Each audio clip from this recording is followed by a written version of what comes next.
तो hello guys, आप सभी का स्वागत करता हूँ रिएक्ट अपना चैनल में। तो गाइज आज का वीडियो का टाइटल है यदि क्या होता जो हमारा भारत अखंड भारत होता तो किस स्थिति में होना था। तो आइए गाइज हम अपना वीडियो देखते हैं और सीखते हैं कि क्या कैसे होने वाला था। तो गाइज लास्ट तक जरूर बने रहे। तो आज हम अपना वीडियो स्टार्ट करते हैं।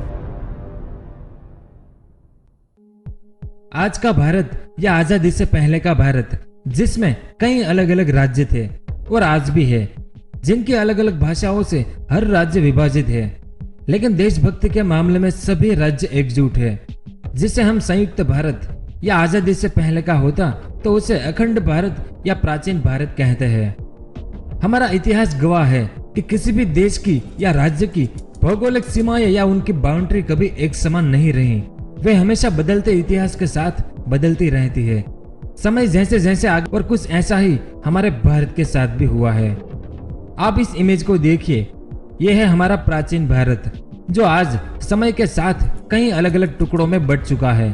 साल 1747 में अफगानिस्तान अलग हुआ, साल 1768 में नेपाल अलग हुआ, साल 1907 में भूटान अलग हुआ, साल 1947 में पाकिस्तान अलग हुआ, साल 1948 में श्रीलंका अलग हुआ और साल 1971 में पूर्वी पाकिस्तान यानी बांग्लादेश अलग हुआ। इसके अलावा कई और देश भी शामिल हैं, जिसकी बात हम किसी दूसरे वीडियो में करेंगे और बताएंगे कि किस तरह से हमारे अखंड भारत को तोड़ा गया था। तो ये था हमारा अखंड भारत, जो आज छोटे छोटे टुकड़ों में बंटकर रह गया।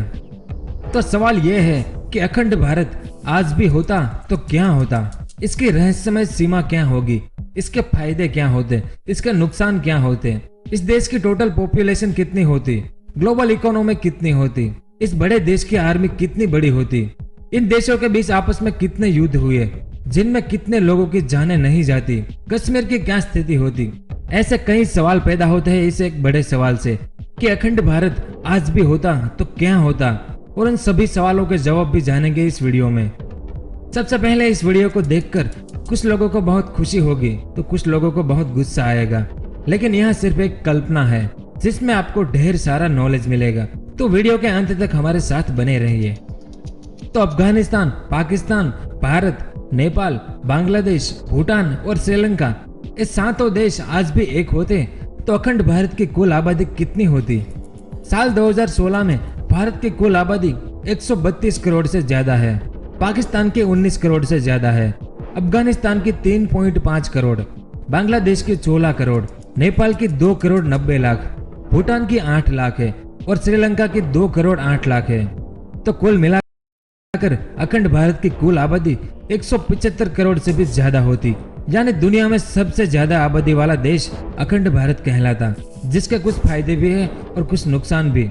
जैसे देश के पास बहुत बड़ा मानव संसाधन होता, ज्यादा से ज्यादा एक्सपोर्ट कर पाते, जिससे देश की जीडीपी ज्यादा होती, लेकिन सामने इतने लोगों को अच्छा खाना मिलना, अच्छा पानी दे पाना, उनकी सेहत का ख्याल रख पाना काफी मुश्किल हो जाता।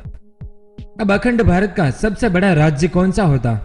अगर एरिया वाइज बात करें तो भारत का सबसे बड़ा राज्य राजस्थान है, और शायद आपको लगेगा कि राजस्थान ही अखंड भारत का सबसे बड़ा राज्य होगा, तो आप बिल्कुल गलत है। एरिया वाइज अखंड भारत का सबसे बड़ा राज्य बलोचिस्तान होता, जो आज पाकिस्तान का एक राज्य है। बलोचिस्तान का कुल एरिया 3,47,190 स्क्वायर किलोमीटर का है। उसके सामने राजस्थान थोड़ा सा छोटा है, क्योंकि राजस्थान का कुल एरिया 3,42,239 स्क्वायर किलोमीटर का है। अब आबादी में सबसे बड़ा राज्य कौन सा होता? तो साल 2012 में भारत के उत्तर प्रदेश राज्य की कुल आबादी 20.20 करोड़ थी, यानी पूरे पाकिस्तान से भी ज्यादा, अफगानिस्तान से भी ज्यादा, बांग्लादेश से, नेपाल, भूटान और श्रीलंका से भी ज्यादा। इतनी आबादी अकेले उत्तर प्रदेश में है, तो उत्तर प्रदेश आबादी में सबसे बड़ा राज्य होता। उसके बाद अखंड भारत का जीडीपी में सबसे बड़ा राज्य कौन सा होता? तो उसमें महाराष्ट्र पहले नंबर पर होता, क्योंकि उनकी जीडीपी 430 बिलियन डॉलर है। उसके बाद तमिलनाडु की जीडीपी 247 बिलियन डॉलर है। उसके बाद गुजरात और Uttar Pradesh 230 billion dollar, Karnataka 217 billion dollar और उसके बाद पाकिस्तान का सिंध 212 बिलियन डॉलर यानी कराची। और अखंड भारत का सबसे गरीब राज्य कौन सा होता? तो यहाँ पर अफगानिस्तान का कोई भी एरिया ले लो, वो सबसे गरीब है। कुछ देर के लिए भूल जाओ कि वहाँ पर किस धर्म के लोग रहते हैं और उनका काम क्या है। इंसानियत के नाते मैं अफगानिस्तान के बारे में कुछ ऐसी बातें बताता हूँ जिसे सुनकर आपका दिल बैठ जाएगा। अक्सर तालिबान और अलकायदा जैसे ग्रुप के नाम सुनकर हमें यही लगता है कि इस देश में सभी लोग वैसे ही है ना? पर ऐसा नहीं है। वहाँ की 70% आबादी मासूम है, लेकिन इन ग्रुप की वजह से आज अफगानिस्तान में से हर साल 2.5 से 3 लाख लोग अपना देश छोड़कर किसी दूसरे देश में चले जाते हैं। रेफ्यूजीज यानी शरणार्थियों की बात करें तो अब तक 29 लाख लोग पाकिस्तान में आए हैं, 20 लाख लोग ईरान में चले गए, 2 लाख लोग यूरोप में, 3 लाख शरणार्थी अमेरिका में, 10,000 भारत में, जिसमें से ज्यादातर भारत की राजधानी दिल्ली में रहते हैं।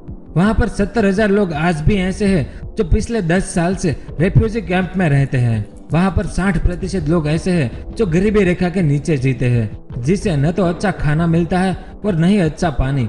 सिर्फ 28% लोग ही पढ़े लिखे हैं और सबसे खराब स्थिति वहाँ के बच्चों और औरतों की है, क्योंकि यहाँ पर एक भी जगह पर रोजगार नहीं है। नौकरी और काम न मिले तो लोग क्या खाएंगे? ऐसी स्थिति है आज अफगानिस्तान की। तो अखंड भारत के इस वीडियो के हर मुद्दे में अफगान के निर्दोष लोगों को फायदा ही फायदा होने वाला है। अब बात करेंगे कि आज भी अखंड भारत होता तो कश्मीर की क्या स्थिति होती। वैसे जम्मू कश्मीर राज्य भारत का एक राज्य है, पर आजादी से लेकर आज तक कश्मीर को लेकर भारत और पाकिस्तान लड़ते आए हैं, जिस वजह से आज कश्मीर के एक हिस्से पर पाकिस्तान का कब्जा है। जिस एरिया को पाकिस्तानी लोग आजाद कश्मीर, गिलगिट और बाल्टिस्तान कहते हैं, यानी कश्मीर का 35% हिस्सा आज पाकिस्तान के पास है, ये वाला। तो दूसरे हिस्से पर चाइना का कब्जा है, जिसका नाम अक्साई चीन है, जो 20% एरिया है, और बाकी जम्मू कश्मीर का 45% एरिया भारत के पास है। आजादी के बाद कश्मीर का इतिहास बहुत ही भयंकर हो गया। जिसके लिए कश्मीर जाना जाता था बिल्कुल उससे उल्टा हो गया। अगर कश्मीर के टाइमलाइन पर आपको वीडियो देखना है तो मुझे कमेंट करके बताना, मैं एक अलग से वीडियो बनाऊंगा। तो अगर अखंड भारत आज भी होता तो कश्मीर की बात ही कुछ और होती। पुरानी किताबों में कश्मीर को दुनिया का स्वर्ग कहा जाता था, और अखंड भारत आज भी होता तो कश्मीर शायद आज भी स्वर्ग ही होता। और एशिया के जो लोग गर्मियों में स्विट्जरलैंड चले जाते हैं, वो लोग गर्मियां काटने के लिए कश्मीर जाना पसंद करते, जिस वजह से कश्मीर भारत का सबसे बड़ा प्रवासी राज्य होता, क्योंकि कश्मीर खूबसूरत वादियों से भरा कुदरत का घर है। और सबसे बड़ी बात कि वहाँ पर हजारों लोगों को अपनी जान नहीं गंवानी पड़ती। मतलब कश्मीर को आज हम जिस नजरिए से देखते हैं, बिल्कुल उससे विपरीत स्थिति होती कश्मीर की, यानी स्वर्ग। आज दुनिया की कुल जमीन में से 3% जमीन हमारे पास होती, जिसमें भारत की कुल जमीन 3.2 मिलियन स्क्वायर किलोमीटर, पाकिस्तान की कुल जमीन 7,96,000 स्क्वायर किलोमीटर, अफगानिस्तान की कुल जमीन 6,52,000 स्क्वायर किलोमीटर, नेपाल की कुल जमीन 1,47,000 स्क्वायर किलोमीटर, और उतनी ही जमीन बांग्लादेश के पास है। भूटान की कुल जमीन 38,000 स्क्वायर किलोमीटर और श्रीलंका की 65,000 स्क्वायर किलोमीटर, यानी कुल मिलाकर अखंड भारत के पास 51,35,183 स्क्वायर किलोमीटर जमीन होती, यानी पूरे ऑस्ट्रेलिया महाद्वीप से भी बड़ा देश होता, जो रूस, कनाडा, अमेरिका, चाइना और ब्राजील के बाद दुनिया में 6ठा सबसे बड़ा देश कहलाता। आज इन 7 देशों में केवल जासूस और आतंकवादी ही ऐसे हैं जो कभी भी इन देशों में जाने के लिए सक्षम है, लेकिन अखंड भारत होने पर इससे उल्टा होता। आम जनता भी इन 7 देशों के अलग अलग जगहों पर जाने के लिए सक्षम होती, और वो भी बिना किसी रुकावट के। जैसे यदि आप पेशावर में बने बोटी कबाब को खाना चाहते हैं तो आपको पेशावर के लिए बस एक ट्रेन पकड़नी पड़ेगी। यदि आपको कोलंबो में बौद्ध धर्म का अध्ययन करने की आवश्यकता है तो आप सरकार से अनुमति लेने के बजाय सीधा बस से जा सकते, यानी आम जनता पूरे देश में स्थानांतरित करने में सक्षम होती। उसके बाद अगर आपने कभी भारत के नोट को गौर से देखा होगा तो उसमें टोटल 17 भाषा लिखी हुई है, आगे हिंदी और इंग्लिश और पीछे बाकी 15 भाषाएं। तो अखंड भारत होता तो हमारी नोट में कुछ और भाषाएं होती, जिसमें नेपाल की नेपाली तो आज भी है, बांग्लादेश की बंगाली भी है क्योंकि वेस्ट बंगाल में वो बोली जाती है। फिर अफगानिस्तान की 2 भाषा पश्तो और दरी भाषा होती। पाकिस्तान में 6 भाषाएं बोली जाती है, जिसमें पंजाबी, सिंधी और उर्दू तो हमारी नोट पर है ही, पश्तो को हमने अभी गिना। उसके अलावा सरेकी और बलोची भाषा भी होती, भूटान की जोंगखा भी होती, और श्रीलंका की 3 भाषा में से इंग्लिश और तमिल तो है ही, लेकिन सिंहला भाषा भी होती। यानी अखंड भारत की नोट पर कुल 23 भाषाएं होती। कोस्ट लाइन यानी दरियाई सीमा, समुद्र तट, तो इसमें अखंड भारत के पास एक विशाल दरियाई सीमा होती जो पाकिस्तान के जीवानी से शुरू होती और बांग्लादेश से दक्षिण परा में खत्म होती। अगर उसकी लंबाई की बात करें तो अफगानिस्तान, नेपाल और भूटान के पास कोई दरियाई सीमा नहीं है, पर पाकिस्तान के पास 1046 किलोमीटर की दरियाई सीमा, भारत के पास 7000 किलोमीटर की, श्रीलंका के पास 1340 किलोमीटर और बांग्लादेश के पास 580 किलोमीटर की दरियाई सीमा है। तो कुल मिलाकर अखंड भारत के पास 9966 किलोमीटर की दरियाई सीमा होती तो यहाँ पर नेपाल, भूटान और अफगानिस्तान जैसे देशों को बहुत फायदा होता, क्योंकि उन्हें दरियाई सीमा मिलती जिससे वे दुनिया के देशों के साथ व्यापार कर पाते। तो कुल मिलाकर इस बड़ी दरियाई सीमा से अखंड भारत को एक अच्छा खासा फायदा होता, क्योंकि इस दरियाई सीमा पर कुल 13 बड़े बड़े पोर्ट यानी बंदर है, जिसमें भारत में 7, पाकिस्तान में 2, बांग्लादेश में 3 और श्रीलंका में 1, जहां से बड़ी मात्रा में माल सामान की हेराफेरी हो पाती। और इतनी बड़ी हेराफेरी करने के लिए बड़ी संख्या में व्यापारिक जहाज चाहिए, तो उसमें पाकिस्तान के पास 52 जहाज है, भारत के पास 1675 जहाज है, बांग्लादेश के पास 306 और श्रीलंका के पास 80 जहाज है। तो कुल मिलाकर 2100 जितने व्यापारिक जहाज अखंड भारत के पास होते। अब कोस्ट लाइन की बात आई है तो एक बहुत ही अहम मुद्दे पर बात करना भी जरूरी है, सीपीईसी लाइन। अगर आपको सीपीईसी लाइन के बारे में ज्यादा जानना है तो इस पर हमने वीडियो बनाया हुआ है, आप जाकर देख सकते हैं कि सीपीईसी लाइन क्या है। चाइना के लिए सीपीईसी लाइन बहुत ही जरूरी है। चाइना ने पाकिस्तान के ग्वादर पोर्ट पर यह लाइन बनाई है, यानी यहाँ से शुरू होती है और सीधा चाइना के अंदर चली जाती है, जिसमें रोड और ट्रेन दोनों दौड़ती है।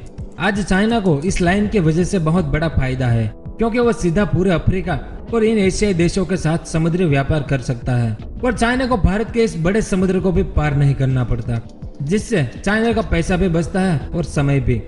तो अखंड भारत आज भी होता तो इस देश की सरकार चाइना को ग्वादर पोर्ट लीज पर कभी नहीं देती, जिससे चाइना को भारत के इस विशाल समुद्र को पार करना पड़ता। इसलिए चाइना को एक्सपोर्ट इंपोर्ट में बहुत बड़ा नुकसान होता।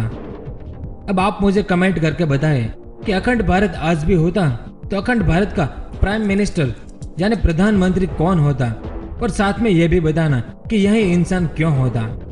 नरेंद्र मोदी, इमरान खान, अशरफ घानी, शेख हसीना, खड़गा प्रसाद ओली, शेरिंग तोपगाय या मैत्रीपाला सिरिसेना। तो अखंड भारत का पार्ट 1 यहाँ पर समाप्त होता है और कई ऐसे मुद्दे हैं जो इस वीडियो में नहीं आए, लेकिन वो सारे मुद्दे पार्ट 2 में आ जाएंगे और बहुत जल्द इसका दूसरा भाग आएगा। अगर वीडियो अच्छा लगा तो लाइक करना बिल्कुल ना भूलें। अगर आप लाइक करेंगे तो हमारा मनोबल बढ़ेगा। तो गाइज वीडियो बहुत ही लाजवाब था, बहुत ही बेस्ट था, हम लोगों को सीखने के लिए बहुत कुछ मिला। कौन सा देश कब अलग हुआ था अखंड भारत से, तो गाइज बहुत ही अमेजिंग इफेक्ट था इस वीडियो में। और गाइज इसमें हम लोगों को पता चला कि पॉपुलेशन बेस्ट हमारे अखंड भारत की सबसे फर्स्ट रैंक पे आने वाला था गाइज। और आर्मी सैनिक की बात करें तो ये भी फर्स्ट रैंक पे होना था। और गाइज जीडीपी वगैरह की बात करें तो रैंक 1 पे ही होना था। तो गाइज बहुत ही बेस्ट था। और यदि क्षेत्रफल में बात करें तो रैंक 1 पे आने वाला था। और गाइज हम लोग कश्मीर की बात करें तो कश्मीर स्वर्ग माना जाता है और वैसे अब भी है, बट वहाँ पे आतंकवादी हमले के कारण बहुत से लोग नहीं जाना पसंद करते। बट गाइज ऐसा नहीं होने वाला था। तो गाइज बहुत ही बेस्ट वीडियो लगा, बहुत ही। आप लोगों का क्या कमेंट राय है हमें कमेंट बॉक्स में ज़रूर बताएं। तो गाइज आज के लिए इतना ही, नमस्कार।